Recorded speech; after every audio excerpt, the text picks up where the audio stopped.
Cancer. It's ruled by the moon. And here we have the archetype of the Great Mother. And Cancer energy, we can learn so much about it if we think of the Great Mother, or if you got lucky in the mom sweepstakes, maybe think of your own mother. We can think of a pretty good mother. It doesn't even have to be the Great Mother, but even a pretty good mother has a healing disposition towards her child. When in thinking of Cancer energy, the first image in my mind is there's a little boy and he's having a meltdown, those piercing shrieks driving everybody crazy. And everybody has exactly the same idea. Get that kid to the mother, because if anyone is going to soothe that child and calm that child, it's going to be mom. It might not work, but she's our best bet as far as saving our eardrums go. And you put that kid in the mother's arms, and there's a pretty good chance that the child will quiet down. If I say, the mother has a healing impact upon the child, that's a good word. That's a good Cancer word. It's a word I want to use quite a lot, healing. But when we hear the word healing, we so often tend to interpret it in a physical way. Doctors are healers, and craniosacral therapists are healers. And certainly people with a lot of Cancer energy in them, if they take up a career in massage or medicine or something like this, herbalism, they'll get better results than others. They've got the juju, some of that Great Mother energy is flowing through them. But I start with the image of the little boy, because there's nothing wrong with him physically. That little boy is upset emotionally, psychologically. That's why he's screaming. And the mother has a healing effect upon him in that way. And so Cancer season is a time of healing.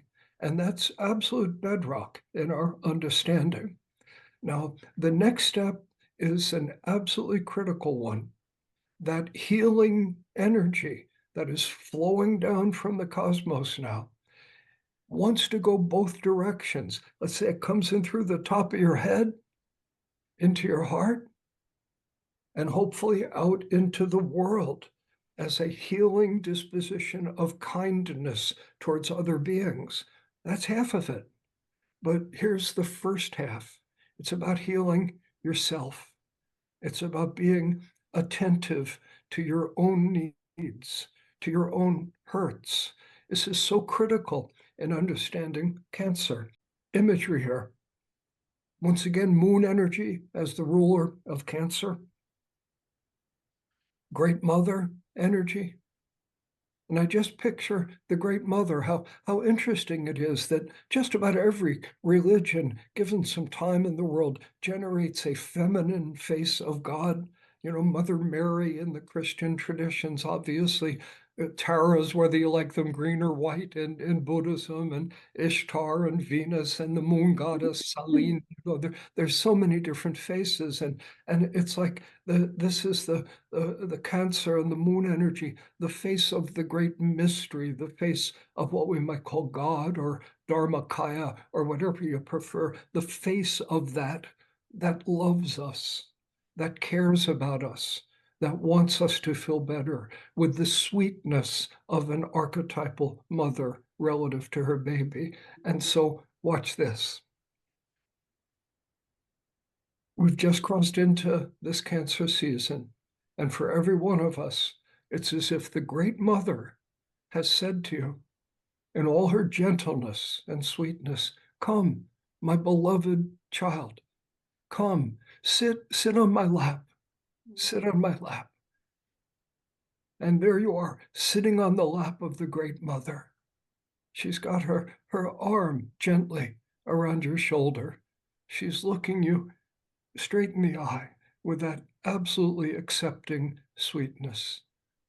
And she says to you, how are you doing? Are you okay?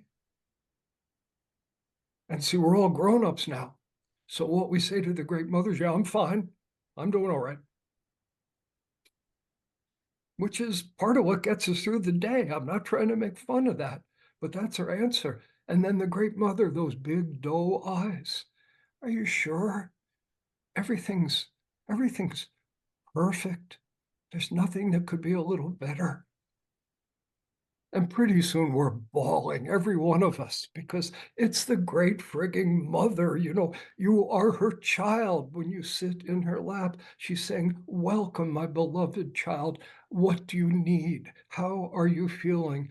Put aside your strength, put aside your adulthood, and tell me what your heart is experiencing." And so we consciously use this sacred moment called the Cancer solstice. We consciously use this to set the intention for the next month of feeling what we are actually feeling. Let me take that one step further. Sometimes when you're feeling what you're actually feeling, you don't know what you're feeling. I know that sounds a bit circular, but where I want to go with this is I could imagine someone, any one of us, anyone on the planet, making a strong response to this Cancer energy, and they they find themselves crying. And maybe it's somebody you love. Maybe you walk into the room and you're gentle, and you walk in and you see them crying, and you say, "What's wrong?" And this beloved person, "I don't know. I don't know." That's a perfectly good answer in a Cancer time, because sometimes the feeling surfaces before the understanding of the feeling surfaces. See, Cancer puts emotion first. It's not wrong to put ideas or thoughts or intellect first. If you want that, let's think about Gemini. Let's think about Sagittarius. There's other signs that emphasize more of the mental concept forming side of life, and nothing wrong with it. But with Cancer, the feeling energies come up sometimes unlabeled, and so you let yourself feel. You let yourself need. You welcome the inner child back into your consciousness. This is an intention that we set. Now, if we want to set this intention and support it in a practical way, let's say you have tears in your eyes that you do not understand. Where would you rather be? In the plaza in the center of the city with a bunch of people looking at you like you're crazy, or sitting home, in your house, quietly, safely in your bedroom? For most of us, that's a pretty easy question. And so we recognize that as a practical way of supporting the Cancer process. We all need more time in a safe place. Let us pray that for most of us, a safe place means more time at home.